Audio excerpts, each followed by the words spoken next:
I am not sorry for something I didn't do, and I am not sorry for the things I did do. Mr. O'Neill, All right. listen, stop, All right. listen to me. I'm not You're not gonna raise your voice again. I'm You're not going to raise my your voice again. I'm not. I will have you removed from this courtroom. I can sentence you without you being present. Yes, ma'am. You don't conduct I yourself. understand, Your Honor. Thank you. But I will say, I'm sorry for your loss. 19 years I've been at this job. I've seen human beings killed at the hands of others in every way imaginable. You name it, I've seen it. Shootings, stabbings, drownings, suffocatings, blown apart by cars in DUI manslaughter cases, horrible things. This is the worst case I have ever seen as far as the facts go.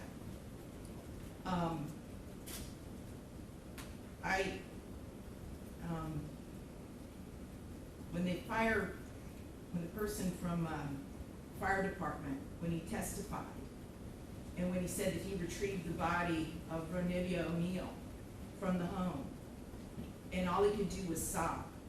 It took every ounce I had not to start sobbing too.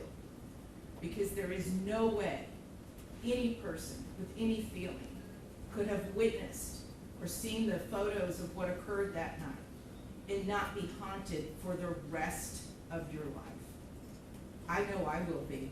For the rest of my life, I'll be haunted by what I saw as far as the evidence and just the abject cruelty of it all. The abject cruelty. And I was aware, because I reviewed a lot of the discovery ahead of time, as you well know, did a lot of in-camera inspection of a lot of documents.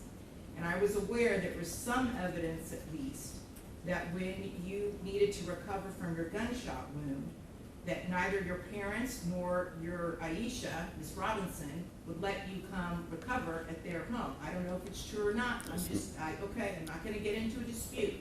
I'm just mentioning there was some evidence referencing that in the records. And all I could think about, because I knew that Miss Barron was not with you romantically at the time. And I knew that she just out of the goodness of her heart let you come stay with her. And it is beyond tragic that that critical decision ended in so much horror for her and for her children. It is unspeakably cruel what happened as a result of that one decision. The way that Ms. Barron died was horrific, and that 911 call, which captured truly all of it. You heard, and everyone who's heard that 911 call heard a death scream. If anybody ever wants to know what it sounds like before a human being dies, knowing that their death is imminent, that's exactly what it is. That was a death scream. We're going to see if it's true. But what happened to little Ronivia and to little Ronnie, but I'm going to focus on Ronivia, because she was special. And you could tell Miss Barron had done everything she could to create a beautiful home for her family. I noticed that the Ronivia's bedroom, before you set it on fire, you could tell she tried so hard to make her feel like a princess.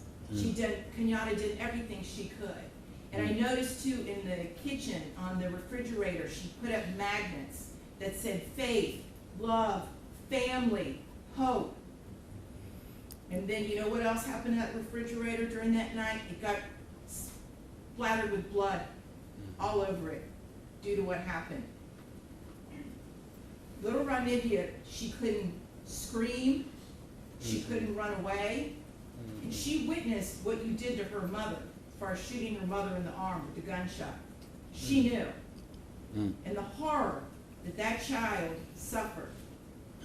And she already had a life where she was born with challenges regarding her physical and her mental disabilities. But the pain and suffering that she suffered that night at your hands, unspeakable, absolutely unspeakable. And at the moment, that first time you struck her with that hatchet, and little Ronnie testified that all he could see was tears coming out of his sister's face. At that moment, that child knew she was being betrayed in the cruelest, most tragic and sorrowful way that a child could ever be betrayed. She was being betrayed by her parent, the one person that should be there to protect their children and love them and keep them from harm. And that was the last thing that child felt before she passed on from this earth, was your utter, cruel betrayal to her. And I read somewhere, and I don't know if it's true or not, I have no idea, but I read somewhere that souls pick their lives, and that they know exactly how difficult their lives are going to be before they enter into this world. And I don't know if that's true or not, but if it is, Ronivia O'Neal is one of the bravest souls I have ever come across in my 54 years on this planet. One of the bravest ever, ever, because she suffered so traumatically.